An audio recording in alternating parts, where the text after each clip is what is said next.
네, 성경 목록. 네, 정미자매님. 네, 도와주십니다. 네. 화평하게 하는 자는 복이 있나니 그들이 하나님의 아들이라 일컬음을 받을 것임이요. 아멘. 네, 감사합니다. 오늘 말씀은 화평하게 하는 자입니다.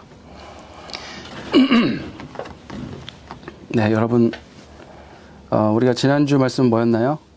퀴즈.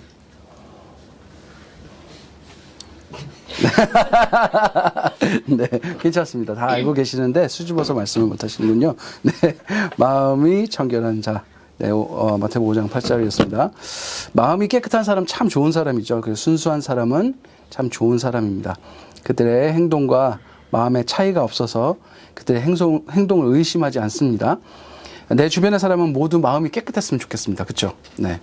그래서 오해도 없고 되게 착했으면 좋겠죠. 그런데 나는 마음이 깨끗하기는 싫습니다. 왜냐하면 잘 속이고 잘 가려서 덜 상처받고 모든 상황에서 윈윈하고 싶기 때문에 그렇습니다.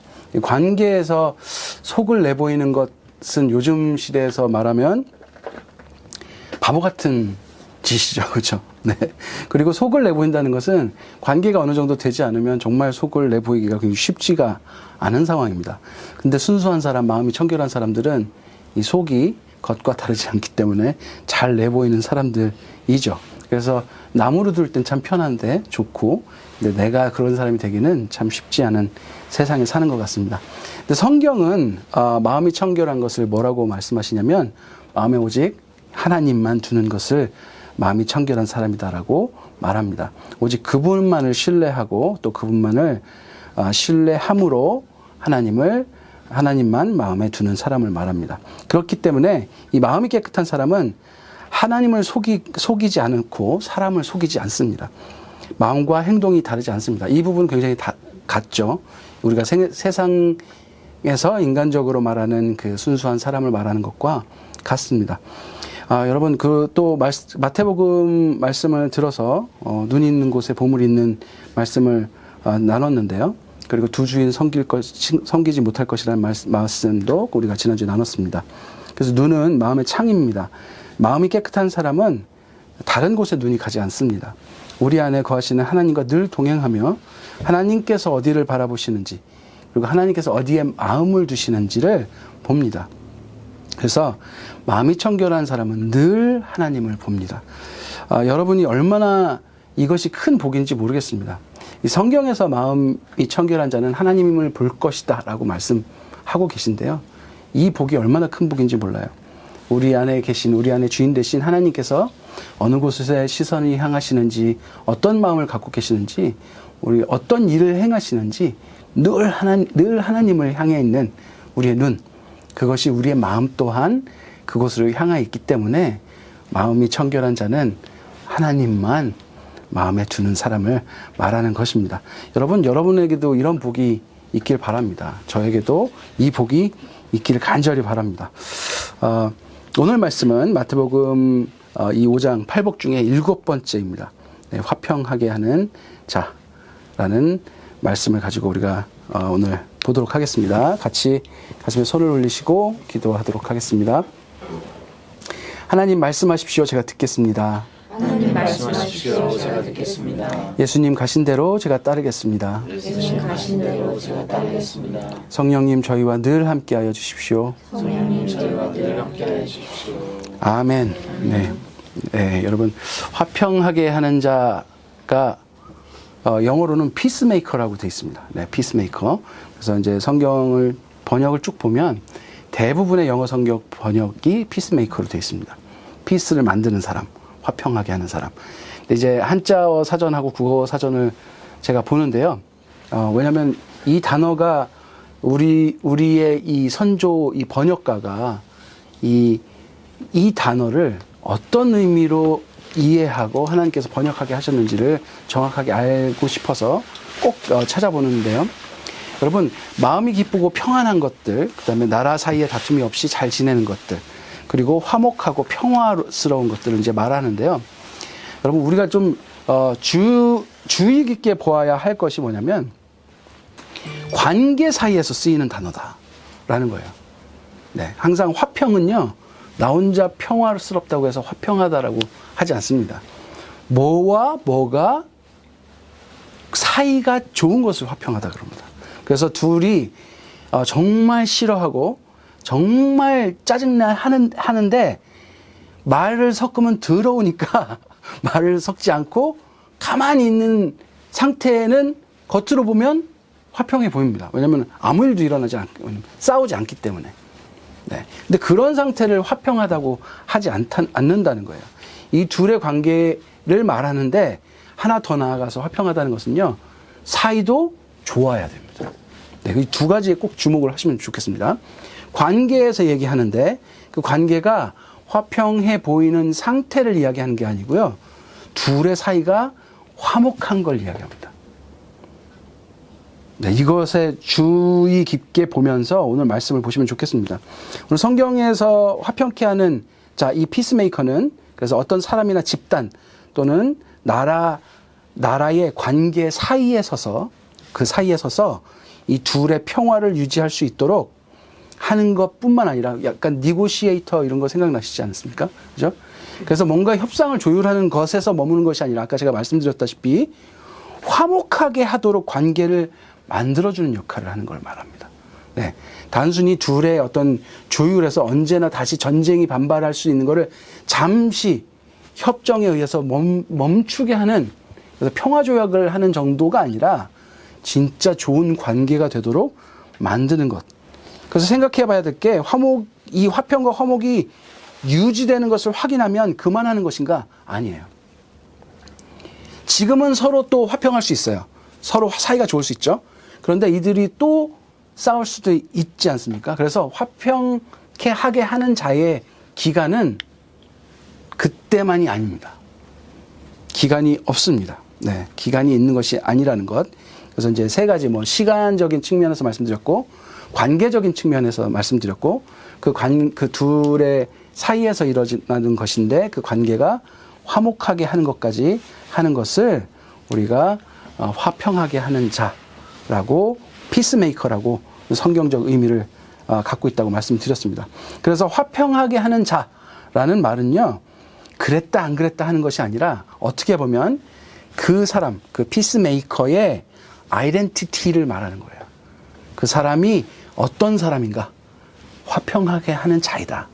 이 사람은 둘의 관계를 끝까지 책임지고 서로 관계가 좋게, 서로 사랑할 수 있도록 끝까지 화평하게 하는 사람. 그래서 이 사람의 아이덴티티를 설명한다라고 생각하시면 좋겠습니다. 여러분, 그러면 화평의 반대는 무엇일까요? 대립, 싸움, 이런 것들 수도 있을 것 같고요. 그 다음에 이제 서로 안 좋아하는데 싸우지 않는 것, 이런 것도 반대일 수도 있겠고요. 아니면 서로 되게 좋아 보이는데 한 사람만 좋아하는 거. 여러분, 이제 사랑하는 거 말고요. 이 사람을 한 사람만 일방적으로 이용해서 좋아하는 거. 이건 관계가 어떻게 보면 겉으로 보기엔 되게 좋아 보일 수도 있습니다. 그런데 힘에 의해서 저 사람이 힘이 세고 내가 저 사람한테 받을 게 있으니까 어떠한 아주 잘못된 요구에도 할 수 없이 웃으면서 응대해야 되는 것. 이건 굉장히 사이가 좋아 보이지만 사실은 그것은 화평하다고 할 수 있지는 않습니다. 그래서 어떻게 보면 이해할 수 없는 것을 더 적극적으로 표현해서 조율하기 위해서 싸우는 그런 상황도 화평하지 않은 것이라고 볼 수 있겠지만, 이해하지 않기로 아예 정하고 넌 나쁜 사람하고 관계를 끊어버린, 그래서 싸움이 더 이상 없는 상태도 화평하는 것과는 거리가 먼 것이라고 볼 수 있겠죠. 네. 이렇게 관계를 요즘은 많이 끊어냅니다. 우리 인문학이나 심리학 같은 거 여러분 많이 보시는지 모르겠지만 유튜브에 그런 강의들이 굉장히 많이 올라오는데요. 나르시시스트를 조심해라. 아니면 사이코패스를 조심해라. 그 다음에 소시오패스를 조심해라 해서 이런 사회적인 어떤 문제가 있는 그 사람들의 성향들을 이렇게 나누고, 그 다음에 MBTI도 해갖고 이 사람은 이 사람이랑 안 맞고 해서 대부분 관계를 멀리하고 좀 정리를 해라. 그래야 네가 살 수 있다. 이런 식의 강의가 정말 많아요. 네. 많죠? 네. 유튜브 많이 봤어요. 네. 저도 많이 봤어요. 네.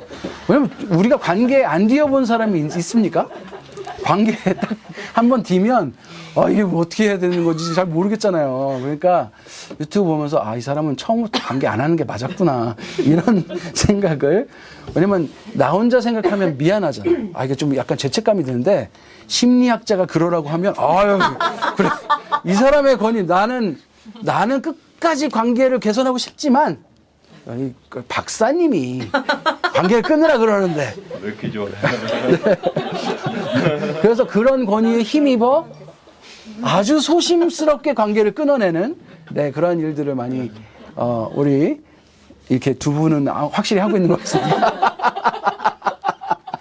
네, 저도 그런데 이렇게 막 죄책감이 들고 그래서 못 하는데 그 김경일 박사님이시가 그분이 끊어내야 된다고 그러더라고요. 그래서 끊어야 되는구나. 그래서 이제 좀 그렇게 하는데 우리가 이 관계가 깨어지고 끊어진 관계에서는 굉장한 선입견이 생겨요. 그래서 그 사람한테 상처를 심하게 받으면 이제 그런 유형만 봐도 으앗 이렇게 하지 않습니까? 그 비슷한 어떤 사람이 그 사람의 그런 행동을 이 사람이 하면 이 사람 혹시 그런 사람 아니야? 이런 일을 이렇게 막 조심스럽게 하게 되죠. 선입견이 이미 생겨버리죠. 좋은 일을 해도 화해를 청해도 이런 사람들은 사실 별로 유쾌하지도 않습니다. 그런 제가 막 너무 많이 피해를 봤다고 생각하는 그 사람이, 그래서 내가 마음으로 정말 어렵게 정리까지 다 했어요. 그래서 나는 이 사람을 더 이상 안 보겠다 했는데 그 사람이 어느 날 공개적인 자리에 와서 미안해. 그래서 도저히 사과를 받지 않을 수 없는 상황을 만들어 버린다면 사과를 받을 수밖에 없겠죠. 막 사람들이 다 보고 있는데 우리같이 소심한 사람들은 거기서 나는 널 싫어하기로 했어. 그냥 가. 이렇게 말할 수는 또 없잖아요. 그죠? 그래서 그래 다음부터 그러지 마. 그리고 이제 사과를 받는단 말이죠. 그런다고 우리 마음이 달라집니까? 안 달라지죠. 계속 관계는 좋아 보이는 척, 사과는 받았으니까 관계는 괜찮은 척 웃지만 되도록이면 뭐 저기 멀리서 보이면 이제 돌아가고 뭐 피해 다니고 이러겠죠. 이 사람에 대한 선입견은 이 상처가 치유되기 전까지는 사실 없어지지 않습니다. 그리고 그런 유형의 사람들은 그런 사람은 좀 낙인이 되죠. 그래서 항상 거리를 두고요. 완전한 화해는 그를 넘어 화목으로 가는 것인데 그러기가 싫습니다. 일단 그런 게 이제 우리 솔직한 마음이죠. 어떤 관계는 또 되게 좋아 보이지만 들어가면 한쪽의 힘에 의해서, 제가 아까 말씀드렸다시피 한쪽 힘에 의해서 일방적으로 관계가 맺어지는 경우도 있어요. 그래서 이 사람은 내가 어떤 이익을 취하는 것을 이 사람에게 제공하기 때문에 그것 이외에 더 많은 것들을 요구하고, 이 사람은 그것을 또 거절할 수 없어서 계속 그런 관계로 끌고 가지는 경우도 있습니다. 한쪽이 손해보고 착취당하는 관계들이 많이 있죠. 당하는 사람도 그보다 큰 일이 없길 바라며 계속 비위를 맞춰줘요. 이 정도는 그냥 뭐 계속 해주고 이보다 더 큰 것만 안 요구하면 괜찮아. 이 정도는 해줄 수 있어 하면서 자신을 계속 이렇게 다루면서 하죠. 그리고 힘쓰는 쪽은 그것을 빌미로 이 사람은 내 말 거절 못해. 이것이 그냥 너무 편안해진 상태에서 일방적으로 계속 요구하기도 하고요. 이 싸움이 없어서 평화로워 보이지만 화목한 관계라고 할 수는 없습니다. 이 둘의 관계가 끊어지고 깨어진 상황에서 여러분 그 사이에 들어가 아니면 나와 끊어진 관계를 회복하기 위해서 다가가서 이 단순히 평화로워 보이지만 진짜 속에 화목이 없는 그 마음을 넘어서려는, 그래서 사랑하는 관계로 다시 가려는 마음, 이것이 바로 오늘 말씀하시는 화목해 하는 자입니다. 그래서 이런 성경적인 의미를 들여다보면서 화목해 하는 자가 뭐라고 한다고 그랬죠? 하나님의 아들이라, 하나님의 자녀라 일컬음을 받는다 그랬는데 그럼 난 하나님의 자녀가 아닌가? 이런 생각도 들어서 참 마음이 찔리기도 했습니다. 여러분, 그 성경에 화목하게 하는 자의 아주 대표적인 분이 한 분 나오시는데 누구실까요? 성경 하면은 뭐 이분이 주제이시죠? 예수님이시죠, 당연히. 다 아시는데 이제 너무 쑥스러워서 지금 말씀 못 하시는 거 알고 있습니다. 대표적인 분이죠. 화목하게 하시는 분. 네, 바로 예수 그리스도이십니다. 우리가 에베소서 2장을 11절부터 18절까지 한번 읽어보도록 하겠습니다. 자, 시작. 그러므로 생각하라. 너희는 그때 육체로는 이방인이요 손으로는 육체에 향한 할례 받은 무리라 칭하는 자들로부터 할례를 받지 않은 무리라 칭함을 받은 자들이라.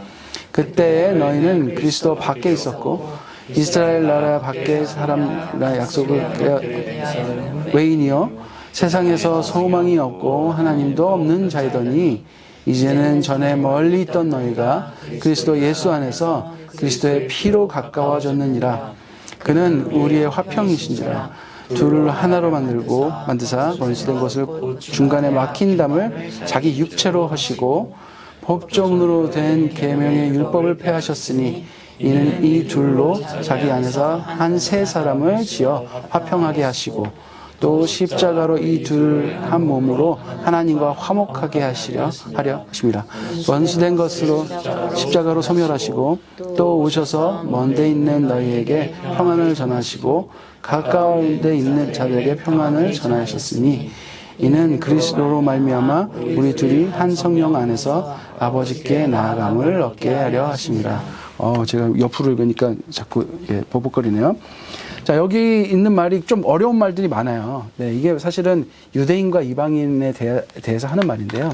이제 예수를 믿고 우리가 하나 되었다는 이제 말을 하고 있는데요. 네, 그래서 다른 것들은 우리가 나중에 또 이해할 수 있는 방법들을 한번 찾아보고요. 근데 보시면 14절에 보면 우리의 화평이신지라 예수께서 우리의 화평이라고 말씀하시고요. 이 유대인과 이방인의 그러니까 택함 받은 족속과 택함 받지 못한 족속들을 하나로 만드셔서 원수된 그 중간에 막힌 담을 자기 육체로 하셨다. 예수님께서. 예수님께서 스스로 화평이 되셔서 본인의 육체로 이 담을 허무셨다는 거예요. 근데 거기서 멈춘 게 아니라 이 둘로 자기 안에서 한 세 사람을 지어 화평하게 하시고 그 다음에 또 누구와 화평하게 하시냐면 16절에 보면 십자가로 이 둘을 한 몸으로 누구와 화목하게 하셨다고요? 하나님과 화목하게 하셨어요. 네. 예수님은 인간이 되셔서 인간의 몸을 입고 이 세상에 오셔서 우리들 가운데서 이 모든 분쟁이 있는 원수된 자들을 화목하게 하시는 뿐더러 가장 중요한 것 누구와 화목하게 하셨냐면 하나님과 우리를 화목하게 하셨다는 거예요. 그래서 먼데 있었던 사람들에게도 평안을 정하시고 가까운 데 있는 자들에게도 평안을 전하시고 이 한 성령 안에서 우리가 하나님 아버지께 나아갈 수 있는 자 이것이 하나님 아버지께 나아갈 수 있는 자는 바로 하나님의 자녀를 의미합니다. 네, 오늘 말씀과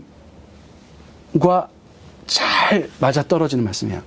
한 성령 안에서 우리를 하나님 자녀로 만드셨다는 거예요. 네, 또 하나 보겠습니다. 네, 골로새서 1장 19절부터 22절까지 한번 읽도록 하겠습니다. 시작. 아버지께서는 모든 충만으로 예수 안에 거하게 하시고 그의 십자가의 피로 화평을 이루사 만물 곧 땅에 있는 것들이나 하늘에 있는 것들이 그로 말미암아 자기와 화목하게 되기를 기뻐하심이라. 전에 악한 행실로 멀리 떠나 마음으로 원수가 되었던 너희를 이제는 그의 육체의 죽음으로 말미암아 화목하게 하사 너희를 거룩하고 흠이 없고 책망할 것이 없는 자로 그 앞에 세우고자 하셨으니. 아멘. 예수님께서 여기 지금 22절에 나오죠. 육체의 죽음으로 말미암아 화목하게 하시고 우리를 어떻게 만드셨다고요? 거룩하고 흠이 없고 책망할 것이 없는 자로. 이게 뭐냐면 하나님의 자녀가 되었다는 말이에요. 우리는 사실 거룩하지 않고 책망할 것이 굉장히 많습니다. 그런데 우리가 어떻게 거룩해졌냐면 우리가 진짜 우리의 속까지 완전하게 딱 갑자기 거룩해진 게 아니고요. 예수 그리스도의 이 십자가의 죽음으로 말미암아 예수 안에 있는 거룩을 우리한테 입히신 거예요. 예수 안에 있는 거룩을 우리한테 입히심으로 우리가 하나님 보시기에 거룩하고 흠이 없는 존재가 되게 하셨다는 거예요. 이게 뭐냐면 예수님께서 하나님과 우리를 화목하게 하시는 가장 중요한 것이 뭐냐면 예수 그리스도가 거룩하신데 예수 그리스도의 거룩하심을 이 십자가에서 죽으심으로 말미암아 우리에게 입히셨다는 거예요. 그래서 화목하게 만드셨다는 거예요. 너무 놀라운 말씀인데요. 여러분, 예수께서 우리를 하나님과 화목하게 하신 그 십자가는 잠깐 그런 상태를 만든 게 아닙니다. 언제 다시 깨어질지 모르는 화평이 아닙니다. 제가 아까 계속 말씀드렸죠. 이 시간이 한번 화목하게 하면 나중에 또 다시 싸우면 그냥 끝나는 것이, 그거는 책임 안 지고 그냥 떠나는 것이 아니라 예수님께서 화평하는 자로 우리에게 무엇이 화목해 하는 자인지 지금 보여주시는데, 예수님께서 이루신 화목은요, 하나님과 우리의 화목하게 하신 이 일은요, 잠깐 그런 상태를 만들어서 나중에 또 싸울 수 있는, 화목하지 않게 될 수 있는 여지가 남아있는 것이 아니라는 거예요. 언제 깨어질지 모르는 화평이 아니라 영원하고 불변한 완전한 화평을 이루셨다는 거예요. 이 화평에 머무는 것이 아니라 이제 오늘 말씀에도 보면요, 어디까지 나아가냐면 성령 안에서 아버지께 나아감을 얻게 하시는데, 우리를 예수 그리스도의 거룩하심을 입혀서 거룩하다 칭함을 얻게 하신 것뿐만 아니라 실제로 우리를 거룩한 모습으로 바꿔 나가서 진짜 하나님 앞에서 그런 존재로 만들어 가시는 일까지 하나님께, 예수 그리스도께서 하신다는 거예요. 이 골로새서 말씀은요, 예수의 죽으심이 우리를 화목하게 하는 것을 또 넘어서 우리를 하나님과 관계를 계속할 수 있는 거룩하고 흠이 없고 책망할 것이 없는 자로 세우고자 하신다라고 말씀하고 계십니다. 즉 우리를 계속해서 이끄셔서 소망을 주시고 믿음을 주셔서 정말 그런 존재가 되도록 거룩하게 하신다는 거예요. 우리는 여러분, 아까 우리가 처음에 서로 나눴듯이, 저의 고백을 했듯이, 나는 화목하게 하는 자가 아니기 때문에 하나님의 자녀로 일컬음을 받지 못하는 자인가? 라고 생각할 정도로 찔리는 말씀이었지만, 근데 예수님께서 뭐라고 말씀하시냐면, 예수의 의로 우리를 하나님과 화목할 수 있는 거룩한 자로 만드시고, 실제로 그렇게 변하는 데까지 예수님께서 끌고 가시겠다고 약속을 하고 계신다는 거예요. 이게 얼마나 놀라운 말씀입니까? 이게 우리의 의로 된다는 말이 아니에요. 따라서 화목하게 하시는 자이신 예수를 통해서 오늘의 말씀을 배워야 합니다. 첫 번째, 다툼과 분쟁이 있는 사람들을 화평하게 하신 예수님을 발견하고요. 두 번째는 이 사람들이 하나님과 화평하게 하시는 예수님을 발견했고요. 그 다음에 세 번째, 그것에서 멈추는 것이 아니라 그 거룩함에, 하나님과의 화평하게 된 자, 그 거룩한 자의 합당한 거룩한 자가 되도록 계속해서 이끌어 가신다는 것까지 예수님께서 하신다는 거예요. 여러분, 화목하게 하는 자가 그러면 우리는 어떻게 될 수 있을까요? 예수님 같은 일을 우리가 진짜 할 수 있을까요? 우리가 할 수 있는 것은 무엇일까요? 여러분, 한번 생각해 봅시다. 이 관계가 깨어진 양쪽에 대한 어떤 사람들이 깨어졌다고 생각해 봅시다. 그런데 이 두 사람이 나하고는 친한 관계에 놓여 있은 적이 여러분 경험이 있으신가요? 저는 있거든요. 이 사람은 나한테 말하고 이 사람도 나한테 말해요. 중간에서 양쪽에 막 이 욕을 막 들어보신 적 있습니까? 근데 이 중간에 있는 사람은 왜 이 사람들이 나한테 말할까요? 첫 번째 이유가 뭘까요? 네? 친하니까 말하잖아요. 예? 친하다는 게 뭡니까? 왜냐면 이 사람은 내 마음을 이해하니까. 내 마음을 얘는 이해를 못해서 지금 얘하고는 원수가 됐지만 너는 알잖아 라고 하는 거 말하는 거거든요. 여러분, 화목하게 하는 사람의 가장 중요한 것이 뭐냐면 공감이에요. 공감하고 사랑하는 것.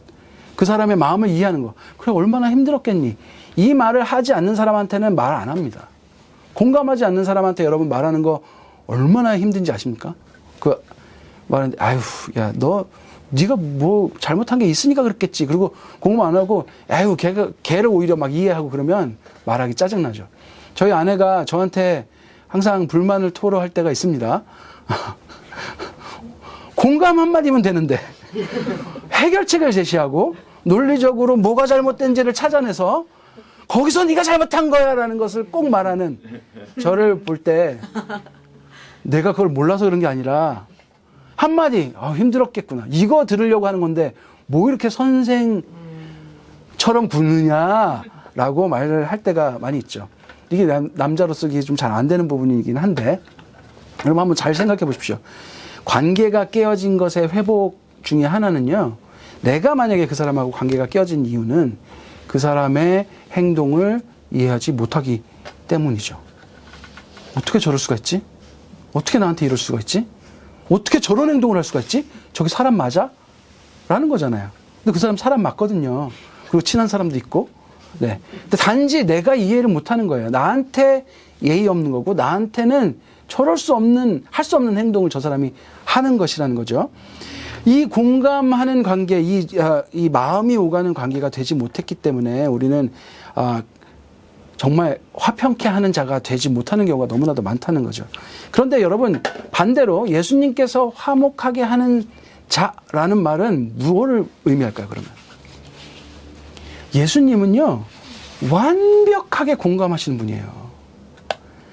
그 1번이 뭐냐면 예수님께서 하나님이신데 하늘 보좌에 계신 예수님이 아니라 어떻게 하셨습니까?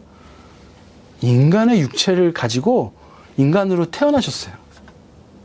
근데 그냥 왕으로 태어나신 게 아니에요.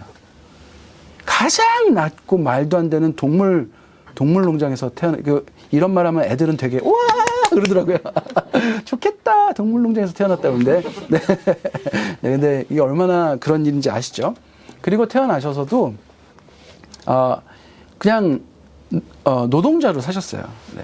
목수로 사셨습니다. 목수로. 그러니까 어떻게 보면은 인간이 누릴 수 있는 복을 받고 태어난 분이 아니세요. 가장 낮고 험한 곳에 태어나셨어요. 그리고 인간의 몸을 입고 죄가 없이 사셨어요. 여러분 이 예수님께서는 우리를 얼마나 공감하실까요? 이것을 우리가 성육신이라고 부르는데 완전히 인간이 되셨다는 일입니다. 그래서 이거는 어떻게 보면요.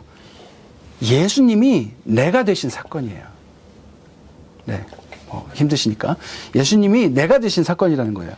하늘 보좌에서 내가 다 알아. 나 하나님이잖아. 말하면 다 알아. 그게 아니고 오셔서 그냥 나 자신이 되신 사건이에요. 내가 되신 후에 나로서 내 죄를 다 지시고 육체의 죽음으로 막힌 담을 허무시고 화목케 하셨다는 거예요. 나를 공감하지 않으셨다면 내 죄를 지지 않으셨겠죠. 예수님은 우리를 사랑하시며 우리와 완전히 공감하시며 내 모든 것을 완전히 이해하신다는 것이고요.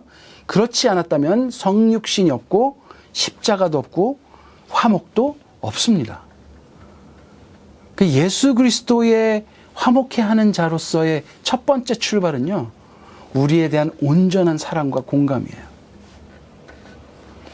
여러분 혹시 근본주의라는 말을 들어보신 적이 있는지 모르겠습니다. 원리주의 뭐 이런 이게 종교에서는요. 종교의 교리에 충실하려는 운동이고요. 경전의 내용 그러니까 성경의 내용을 문자 그대로 절대적으로 준수한다라는 것을 지향하는 거예요. 사실 우리 고신도 이것을 표방합니다. 우리는 성경 말씀 모든 것을 진리로 믿고 따릅니다. 정말 중요한 말이에요. 그런데 이 근본주의라는 말을 어떻게 사용이 되냐면 이 절대적인 진리를 믿고 살아가는 이 사람들의 그 본래 마음은 굉장히 소중한데 그것이 나타난 인간들의 어떤 행위들 때문에 이 근본주의란 말은 그런 행동을 하는 사람들을 지칭해서 하는 말인데요. 이 근본주의자들은요, 내가 진리로 믿는 것이 너무나도 정확하게 있으니까 뭘 구분하냐면 이것을 믿는 사람과 다른 것을 믿는 사람을 구분을 해요.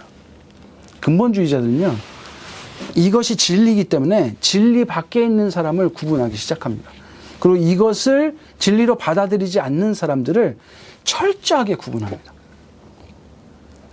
그래서 이 사람들이 이 진리를 폄하하고 이해하지 못하는 것에 대해서 악으로 규정하는 경우가 너무나도 많아요. 이게 뭐가 생길까요, 이러면? 나는 이건 절대 맞는데, 맞는 것과 틀린 것을 구분하기 시작하면 무슨 일이 발생할까요? 갈등이 일어나기 시작합니다. 아주 심한 갈등이 일어나요. 대다수의 생각이 이 사람들의 이 믿음을 아니라고 생각하는 사람들도 많기 때문에 굉장한 이 사람들이 차별이 일어나기도 하고요. 이 사람이 다수에 있을 때는요, 이 사람들이 핍박을 받기도 합니다. 여러분, 기독교의 역사를 보면요, 이런 일들이 있어요. 진리라고 믿는 것을 지키기 위해 그것을 위협하는 것들을 다 악으로 규정하고 그런 일들을 했는데, 여러분 옛날에 마녀 사냥한 이런 이야기 들어보셨나요? 이게 기독교 역사에 있었던 일인데요. 실제로 마녀가 있다고 믿었어요, 기독교인들이. 그래서 마녀는 이 악마와 소통하는 사람인데, 악마의 생각을 주입받아서 이 세상에서 하나님의 말씀대로 살지 못하도록 막 이 영향력을 행사하는 사람들을 말해요. 그런데 여러분, 우리가 그걸 어떻게 구분할 수 있겠습니까? 근데 이 독일의 신학자 2명에서 마녀가 무엇인지에 대해서 책을 펴내고 그 책에 의거해서 마녀 사냥을 했습니다. 그래서 실제로 수많은 사람들이 죽었어요. 제가 보기엔 선량한 사람도 많이 죽었다고 생각합니다. 그리고 어떤 마을에 어떤 여인이 이렇게 갈등이 있었는데, 그 갈등이 있었던 집안의 가축들이 자꾸 죽는 거예요. 네, 그 뭐 우연히 생겼을지 뭔지 모르겠습니다.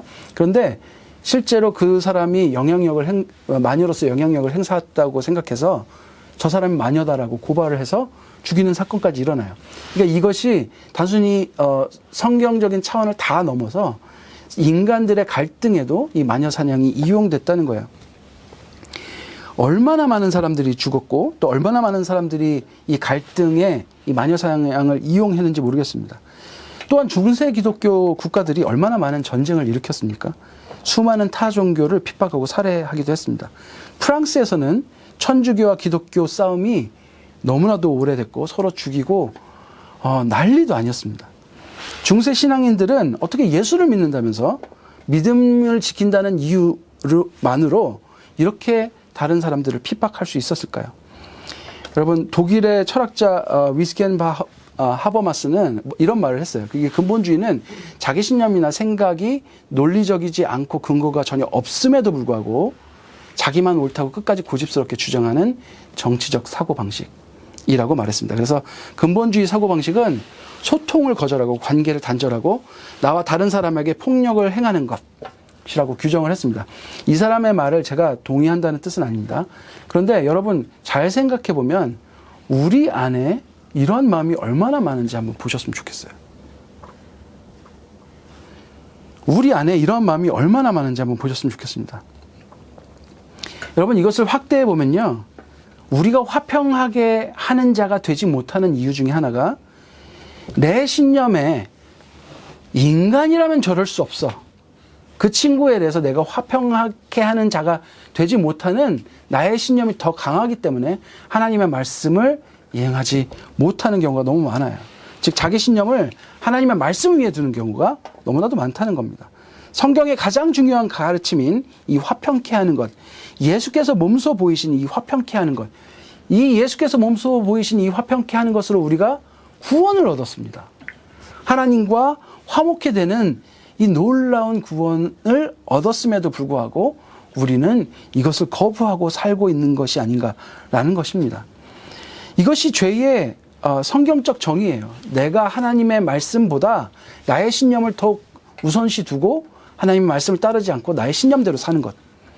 이것이 선악과를 따먹은 아담과 하와의 죄이며 우리의 죄라는 거예요. 예수님은 하나님의 뜻에 순종하셔서 십자가에서 자기의 육체를 들이심으로 사랑을 행하시고 우리를 하나님과 화평하게 하셨지만, 인간의 신념은 하나님의 뜻이라 스스로 믿는 것, 진짜 하나님 뜻이 아닌지도 아닌지도 모르면서 스스로 하나님의 뜻이라고 믿는 것을 따라서 자기 신념으로 다른 일을 악으로 규정하고 소통을 거절하고 관계를 단절하고 폭력을 행사하는 데까지 이르는 것이 아닌가라는 생각을 해봅니다. 하나님의 말씀 위에 신념이 있기 때문에 그렇고요. 그 안에 하나님이 주인으로서 계시지 않기 때문에 그런 것입니다. 여러분, 성경의 진리는 하나님을 모르는 일을 악으로 규정하는 것이 아니라 그들을 사랑하는 데 있습니다. 우리는 예수를 믿지 않는 사람을 핍박하는 것이 아니라 진리를 모르는 사람들에 대해서 이 진리를 훼손할 악으로 규정하는 것이 아니라 그들을 사랑하는데 성경에 진리가 있다는 것을 우리가 자꾸 우리의 신념 때문에 잊고 산다는 거예요. 이 성경의 진리는 나와 원수된 이를 사랑하고 그들과 하나 되어 화목하는 데 있고 나와 그들이 화목하게 됨으로 그 관계를 통해서 그들이 하나님과 화목해 하시는 길과 진리 되시는 예수 그리스도께 그들을 인도하는 데 있다는 것입니다. 그러나 문제는 이 사실에 대해서 스스로 노력하게 되면 우리는 또다시 근본주의자가 된다는 거예요. 이렇게 살아야지 라는 생각이 우리 안에 들어오면 올수록 신앙 생활을 오래 하면 할수록 우리는 또 다른 근본주의자가 돼서 하나님의 말씀을 더 이상 듣지 않고 내가 배웠던 신념을 따라 너 이렇게 사랑해야지, 너 이렇게 사랑하지 않으면 너는 죄인이야 라는 근본주의자로 또 변하고 있다는 거예요. 그래서 결론은 여러분 스스로 할 수 있는 일. 화평케 하는 자가 되는 것은 성경을 배워서 되는 것은 아닙니다. 성경 말씀이 이렇다는 거 우리가 지식으로 얻는다고 화평케 되는 자가 되는 게 아니에요. 무엇을 통해서 가능하냐? 바로 예수 그리스도와 진정한 연합을 통해서만 가능하다는 것입니다. 성경의 진리는 사랑이신 그리스도와 나와의 연합, 그분과 나의 먼저 화평됨에 있어요. 화목하게 됨에 있어요. 여러분, 예수님을 우리가 또 통해서 배우는 것은 예수님께서 하나님과 온전히 연합하심으로 십자가의 사랑을 실천하셨다는 거예요. 그래서 우리의 구원을 이루셨다는 거예요. 그래서 우리를 하나님과 화평케 하셨다는 거예요. 여러분, 이 화평케 하시는 것은 아까 말씀에도 하나님께서 자기와 화목하게 되기를 기뻐하시는 뜻이기 때문에 예수 그리스도께서 하나님과의 연합을 통해서 화평케 하셨다는 거예요. 여러분, 우리는 예수 그리스도와 나와 연합이 없으면 나란 존재는 또다시 내 신념이 하나님의 말씀을 내 신념으로 만들고 누군가를 박해하는, 누군가를 그 말씀을 진리라고 믿는 그 말씀을 통해서 판단하고 죄인을 만들고 악으로 규정하는 근본주의자로 변하는 습성을 갖고 있습니다. 이게 우리의 원죄적 습성이에요. 그래서 우리는 확신하면 할수록 더 심한 근본주의자가 됩니다. 우리가 화평하게 하는 자가 되지 못하는 이유는 나를 하나님과 화평케 하신 예수의 영, 성령님을 따르지 않기 때문에 그렇습니다. 우리가 신념이 강해지면 강해질수록 성령의 인도를 거부하게 돼 있어요. 왜냐하면 내가 이미 다 알거든요. 잔소리 하시는 분이 돼버려요. 왜 우리는 누군가를 판단하며 잘잘못을 따지며 바로 잡기만을 원할까요? 자신의 신념을 따라 그 방법으로 관계를 바로 잡아야 한다는 믿음 때문에 그래요. 저게 잘못되었기 때문에 저걸 고쳐야 관계가 회복된다라는 자기 신념 때문에 그렇다는 거예요. 그들이 잘하면 화평할 수 있고 그들이 잘못하면 화평할 수 없다고 생각하기 때문에 그렇습니다. 여러분, 그러나 예수의 화평은 우리가 자격이 있어서 이루은 것이 아닙니다. 내가 어떻게 해서 예수님께서 우리에게 화평을 이루신 게 아니에요. 내가 거룩해졌기 때문에, 아니면 내가 하나님을 향해 걷기로 내가 마음을 먹었기 때문에 화평이 시작된 것이 아니라, 내 자격으로 화평을 이루어지는 것이 아니라 화평케 하는 자이신 그 아이덴티티를, 제가 처음에 설명드렸죠. 그 아이덴티티를 가지신 예수 그리스도 때문에 화평케 됐다는 거예요. 여러분, 우리는 예수를 따르는 사람입니다. 죄인을 위해 오신 예수님과 같이 예수를 모르는 사람에게 다가가 그들을 사랑하고 그들과 화평하시는 우리가 되어야 합니다. 여러분, 그것을 위해서는 내가 예수 그리스도와 연합하는 것이 가장 중요한 일이고, 성령님께서 인도하심을 따르는 우리가 되는 것이 가장 중요한 일입니다. 나를 더욱 낮추고 하나님의 말씀이, 나에게 하시는 말씀이 가장 우선되는 예수 그리스도의 순종을 배우는 사람이 되는 것이 가장 중요한 일입니다. 여러분, 이게 어떻게 될 수 있을까요? 어떻게 될 수 있을까요? 이것도 저희가 할 수 있는 일이 아니에요. 그래서 우리는 늘 하나님의 은혜를 구하고 하나님의 그 예수 그리스도의 순종을 배우길 원한다고 하나님께 기도하며 간구하는 것이 필요하다는 것입니다. 여러분, 우리는 예수께서 화평케 하는 자로서 행하신 그 길을 따라 이 세상에 화평케 하는 자로 서 있습니다. 여러분, 관계를 회복하시는 자가 되시길 바랍니다. 사랑을 행하는 자가 되시기 바랍니다. 공감하고 이해하는 사람들이 되시기 바랍니다. 또한 희생하는 자가 되시기 바랍니다. 그렇게 화평케 하는 자가 되십시오. 그렇게 우리가 따르는 분이 누구신지 여러분 전하는 사람들이 되었으면 좋겠습니다.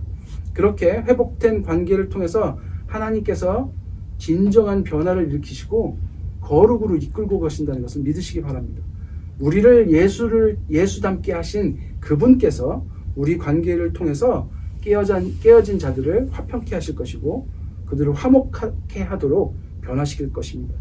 그렇게 예수 그리스도와 연합하고 성령을 따라 화평케 하는 자가 된 여러분은 복이 있는 자입니다.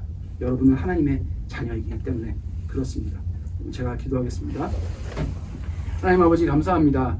오늘 또 열심히 준비한 카메라도 또 꺼지고 별의별 일이 다 있었습니다. 하지만 이런 것들이 중요한 것이 아니라 우리가 여기 모여서 주님의 말씀을 듣고 예수 그리스도가 화평케 하는 자로서 어떤 일들을 우리에게 행하셨는지 다시 한번 떠올리게 되었습니다. 저희는 저희의 어떠한 자격으로 정말 하나님과 화목해 된 것이 아니라는 것을 어쩜 그렇게 매일 믿고 사는지 모르겠습니다. 예수 그리스도께서 가지신 그 사랑으로 저희들을 하나님과 화평케 하셨는데 저희의 아무 노력 없이 그 은혜를 받아 누린 저희들은 어쩌면 그렇게 남들에게 자격을 요구하는지 모르겠습니다.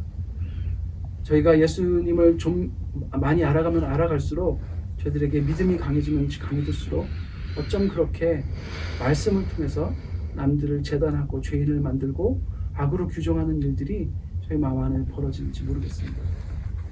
저희들이 화평하게 하는 자가 예수 그리스도임을 배웠고 그것을 따라 우리가 예수를 따라 걷는 길이 우리가 화평케 하는 자가 되는 길임을 배웠습니다. 예수님께서 하나님과 온전히 하나 되신 것처럼 저희도 예수와 하나님과 성령님과 온전히 하나 되길 간절히 원합니다. 그리스도와 온전한 연합을 통해서 저희들이 화목해 하는 자가 되게 하여 주시옵소서. 저희들 그렇게 이 세상에 서서 예수님이 가신 그 길을 걸어가는 자가 되게 하여 주시옵소서. 저희 안에 사랑이 없습니다. 주님 사랑을 채워주시고 저희 안에 용기가 없습니다. 주님 용기를 채워주시고 저희 안에 정말 하나님의 은혜가 너무나 없습니다. 주님 은혜를 주셔서 저희들에게 강건하게 믿음이 강하게 하여 주시고 더욱 예수 그리스도의 성품으로 변화되는 거룩의 길을 걷는 저희들 되게 하여 주시옵소서. 예수님 이름으로 기도드렸습니다. 아멘.